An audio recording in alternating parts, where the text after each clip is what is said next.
So once again, I'm up early. I started at 2 o'clock this morning. I'm about to rinse this rice out and simmer it down so it can be fluffy.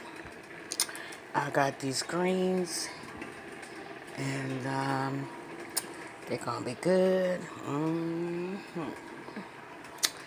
And I got these beans over here. Yeah. And I got this stuffing over there.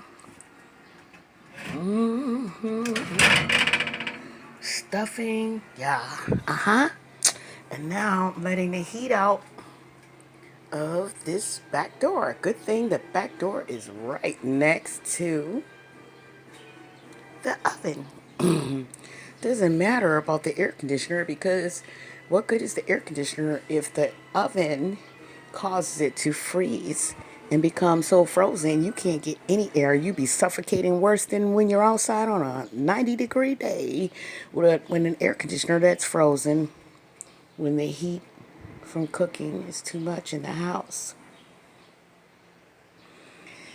And I washed my dishes, and now after I rinse this rice, I can go to sleep, take a nap. And in that crock pot, of course, I have more chicken and stuffing. Peace, love, and light, and everybody enjoy your morning.